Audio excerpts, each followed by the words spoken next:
Hi everyone, welcome to the first episode of You Can Disney Too, a video cast where we discuss real issues that arise while planning your Walt Disney World vacation on a budget. From hotels to meal plans to park refreshments, we strive to say it all and keep it as realistic as possible to fit your budget. So pull up a seat and let's get on with the magic. I'll be your host, Asia, and this is our first episode. Today is October 16th, 2014. And the name of this episode is To Resort, or Is It Way Too Expensive for This Themed Standard Room? In this episode, we will be discussing the pros versus cons of staying at the resort over a off-resort hotel. I know that a lot of us, especially those on a budget, listen to a lot of the other podcasts and a lot of the other videos, and they give us great hints. There's only so much that the podcast and the websites can really provide us. What you really need, and what I have strived to do, is to talk about the realistic pros and cons. So let's go ahead and just get started. Okay, so let's start off very easily with the price. If you're staying at the resort, you are going to pay extra. You're going to pay more than your regular around the corner, even three-star hotel. A regular three-star hotel for two people or up could be ranging anywhere from $40 a night, which is like very low end, to about 86, early $90 a night, which is, upper 4-star, maybe even 5-star. You can get a villa or a suite at an off-site hotel. Now, in comparison, when you're staying at Walt Disney World, your budget starts at about, I would say, for the campgrounds, which are outside camping style accommodation, starts at about $54. So you have to put that into consideration before you even think about wanting to stay at the resort. There are reasons for that. I will get into that in a little bit, but let's just talk a little bit about where our price range is. So for the very, very standard, I call them the standard, double bed standard, a little bit of theming, but not really hotels, which are All-Star Sports, All-Star Magic, All-Star Music, and I'll even throw in Art of Animation.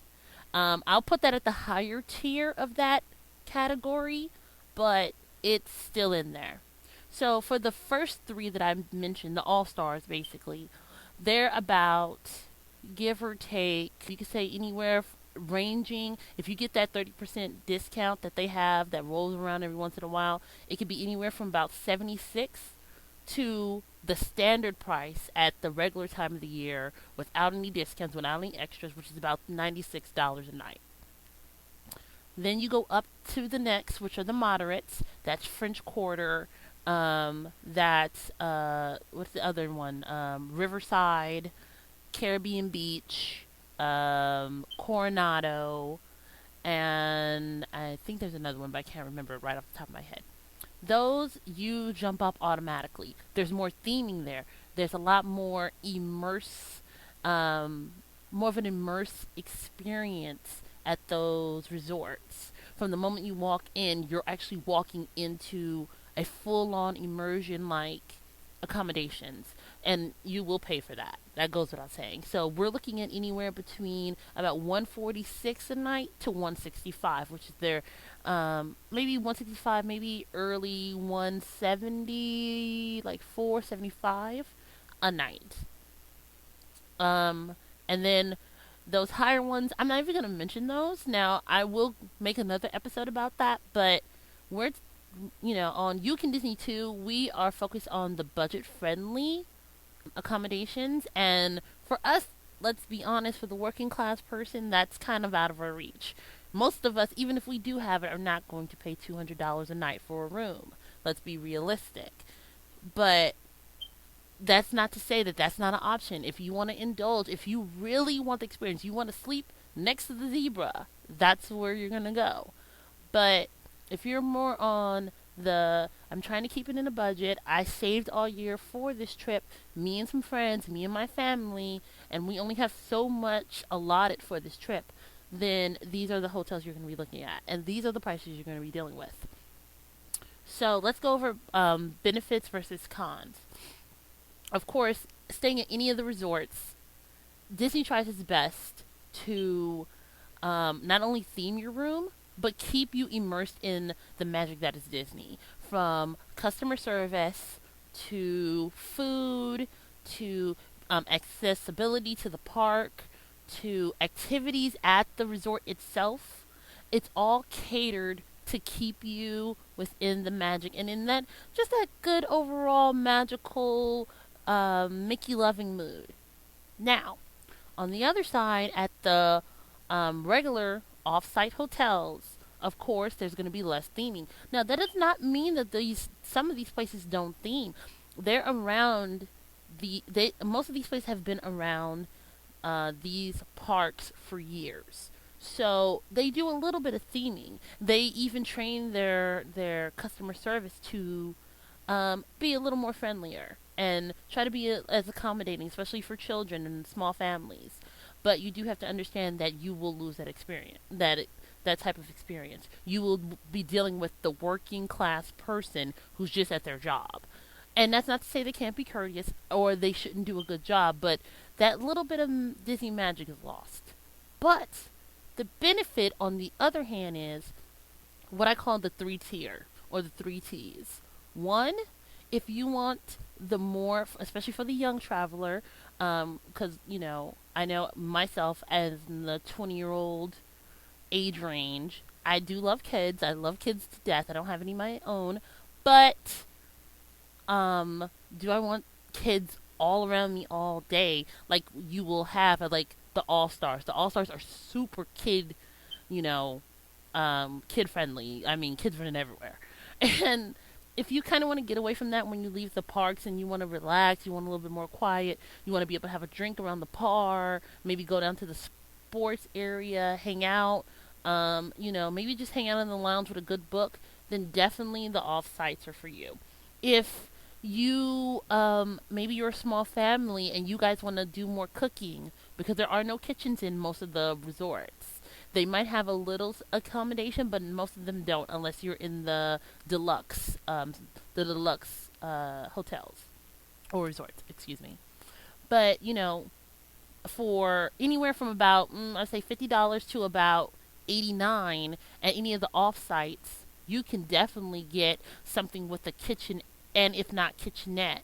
At between about 75 to about 89, you can definitely get a full-on house accommodation. You can get a villa.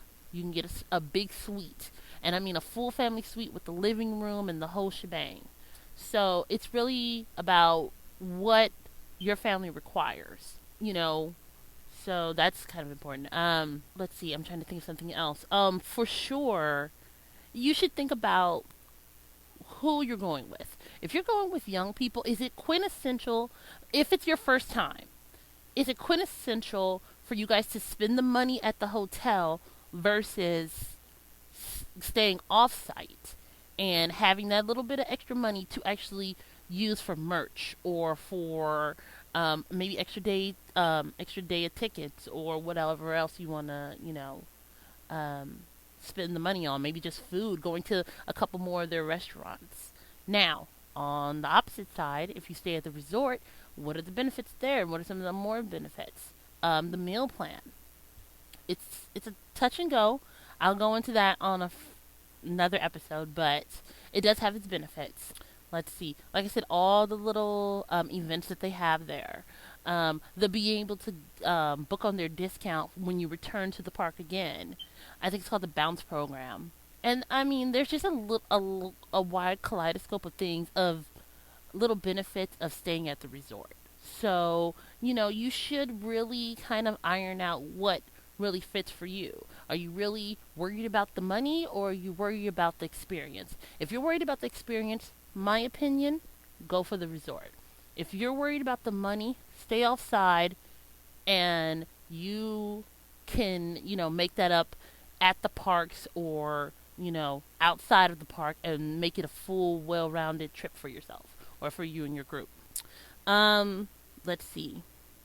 Just go ahead and looking at my little list. I'll be realistic. A lot of those rooms, for the exception of the specialty rooms, are standardized rooms. That's exactly where our title comes from for today's episode. You know, you look at the wonderful buildings and they're nice and they're well decorated and they're themed and you love it, and there's, you know, opportunity for pictures, which is another one of the fringe benefits.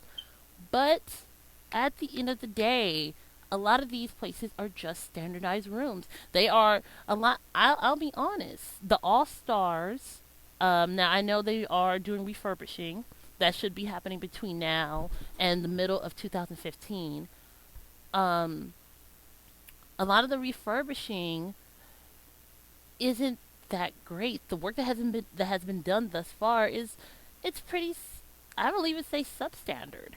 Um, to be realistic about it, and I'm not a negative Nancy, but realistic wise, if you're gonna go, you know, shell out that extra money, then get the best bang for your buck.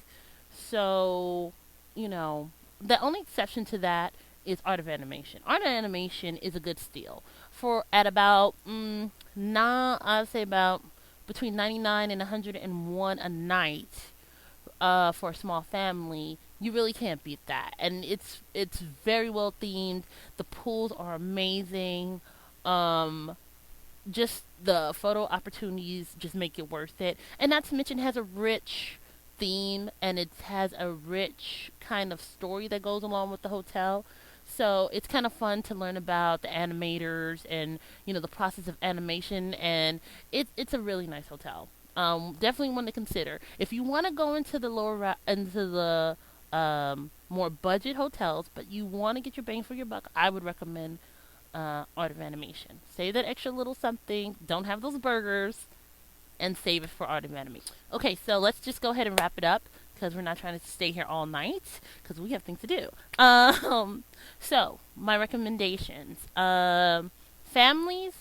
If you're a first-time family, if your kids are old enough to actually recognize the characters, spend the money. Spend the money. Find a moderate to a lower budget hotel. Your kids are going to love it. They're going to be so happy. They're going to be bouncing off the walls, and you're going to have memories for years to come.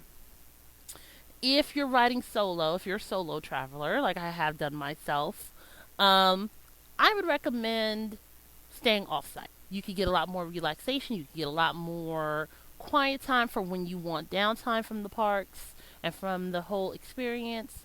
And you're able to do a lot more adult things at the hotels, whether that just be being on your phone in the middle of the night or taking a dip in the pool or whatnot.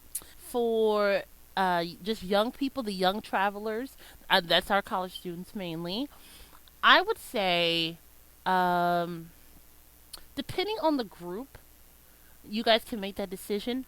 Personally, young people, I would say should stay on site.